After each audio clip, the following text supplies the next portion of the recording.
time. Welcome back to my kitchen. So, what am I going to do today? Well, I was thinking of trying to introduce you to a traditional dish of the south of Italy called tiella, Tiella, and it's otherwise known as riso, patate e cozze, which means rice, which means riso, rice, potatoes, and mussels. And by mussels, I mean PI mussels.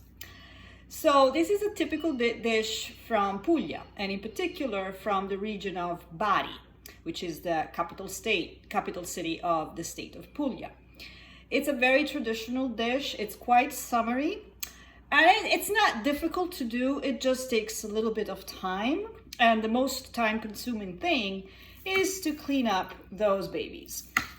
So what is it that you will need? First of all, you will need these babies. To make it easier for you, I have already deshelled some of them.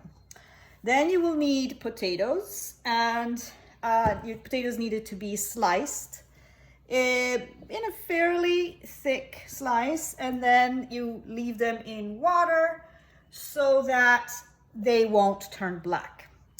Then you need rice, and again, we're talking an Italian dish. So all the rice that you will ever use in an Italian dish is arborio rice, carnaroli rice, any kind of rice, not wild rice, not long grain rice, parboiled rice, no, just use arborio.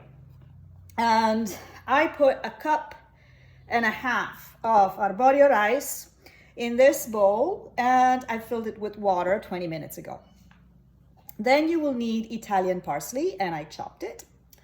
Then you need onions and garlic, and I chopped it because I don't want you to see me crying my eyes out chopping onions. And finally, some chopped tomatoes. I use cherub tomatoes because they're a little bit tastier for me. And of course, you need salt and pepper. You need Parmesan cheese. You need breadcrumbs. And of course, the good old-fashioned olive oil. So first of all, I am going to show you how to clean the mussels. And then you multiply that times all the mussels you have to clean. So here is your mussel. You see it has a little, we call it beard. So you have to take that beard off, first of all. So you just flip it, and you see it's clean cut. Then you take it from this side so that the arc is on your external side of your hand, and you slide slightly. Then you take a knife and you put it in between the shells and open it up. And then you make sure before you open that you cut the mussel, because the mussel inside is tied to both of the shells. And then you open it. As you can see, you take one shell out, and here is your mussel. So I have put the phone in that position so that you can see, because it's basically just a question of assembling the dish now with everything being ready. And I'm not gonna tell you how I am holding up my phone because it's kind of ridiculous. But anyway, first of all, you have to drip some olive oil on the pan so that it has some grease at the bottom. Then you sprinkle a little bit of the mixture of onions, and I used yellow onions and garlic. Then you proceed with a layer of potatoes, big, like that. A little bit of tomatoes,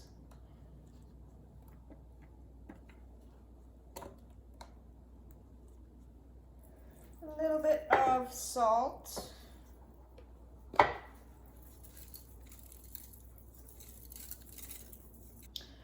and some parsley, and some Parmesan cheese. Be careful on the salt and be careful on the parmesan because the mussels are also a little salty. And then you lay down your mussels.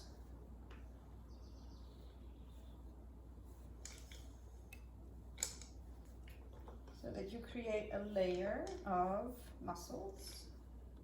Here we have created a layer of mussels, a little bit of olive oil just to sprinkle. It's not even going, great. Then you use the rice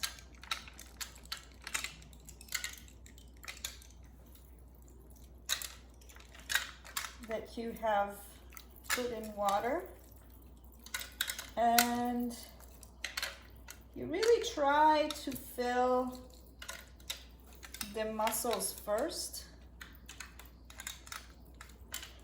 Remember that the rice will increase its volume during when you cook it, and this goes in the oven, by the way. So in the meantime, you want to preheat the oven at 375 degrees. So now another layer of Parmesan cheese, another layer of onions and garlic, another layer of tomatoes. Some people also used diced tomatoes out of a can.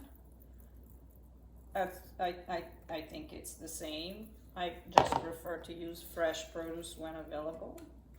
A little bit of parsley again.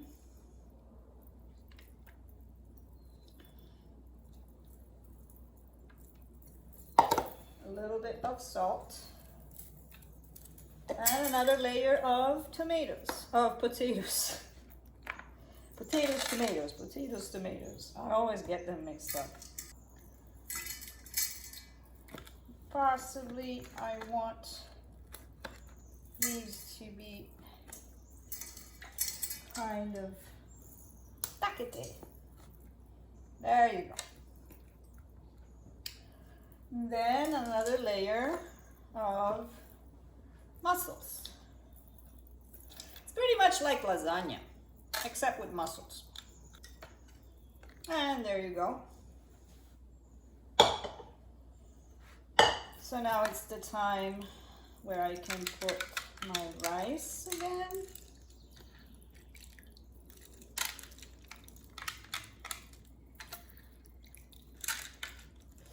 Remember, try to fill the shells first, and then again you fill with a layer of onions,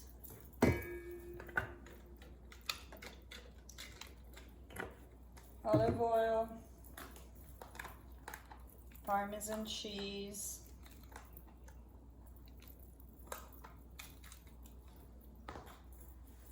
tomatoes,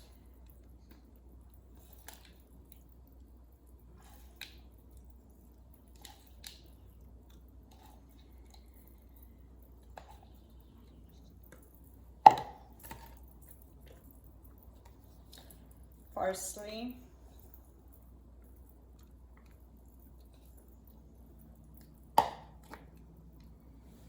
a little bit of salt, and then you top it with a layer of potatoes.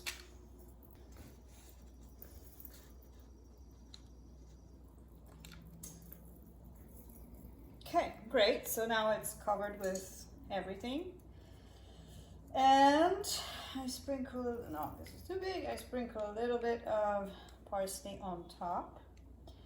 Now it needs to cook in the oven. So in order for it to cook in the oven, there needs to be more liquid, otherwise the rice won't cook.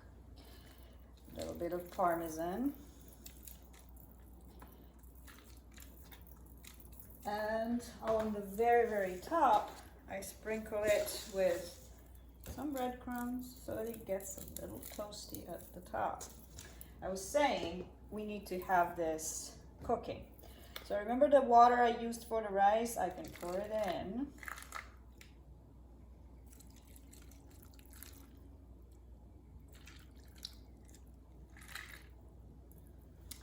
The water that is left over from the tomatoes, that's good juice. And also a little bit of the water from the potatoes. It's full of starch.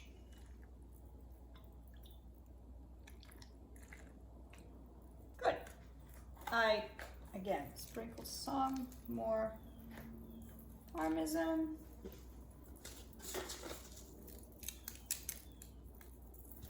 And then for the final thing, final touch, I need to cover this with foil. So here is my foil.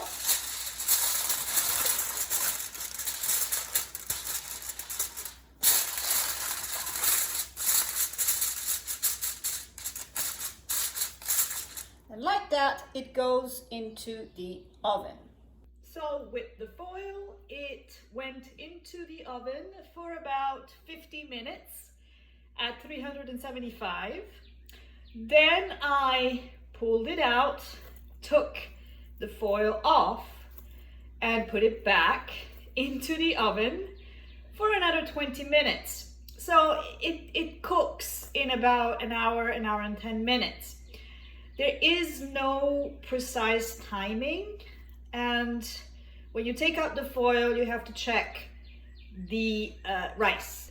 You take the foil off so that it will cook and it will brown a little bit the potatoes on the top. So let's look at it. And here it is. This is the tiella barese, aka riso, patate e cozze. You want to wait a few minutes before you enjoy it, and that is because it's 375 degrees hot. This dish is really popular also the following day. It's really good, and the rice soaks the juices a little bit more. So if you have leftovers, they're gonna be even better the following day. Well, I hope you enjoyed this, and I hope you will make it, and I'll see you around.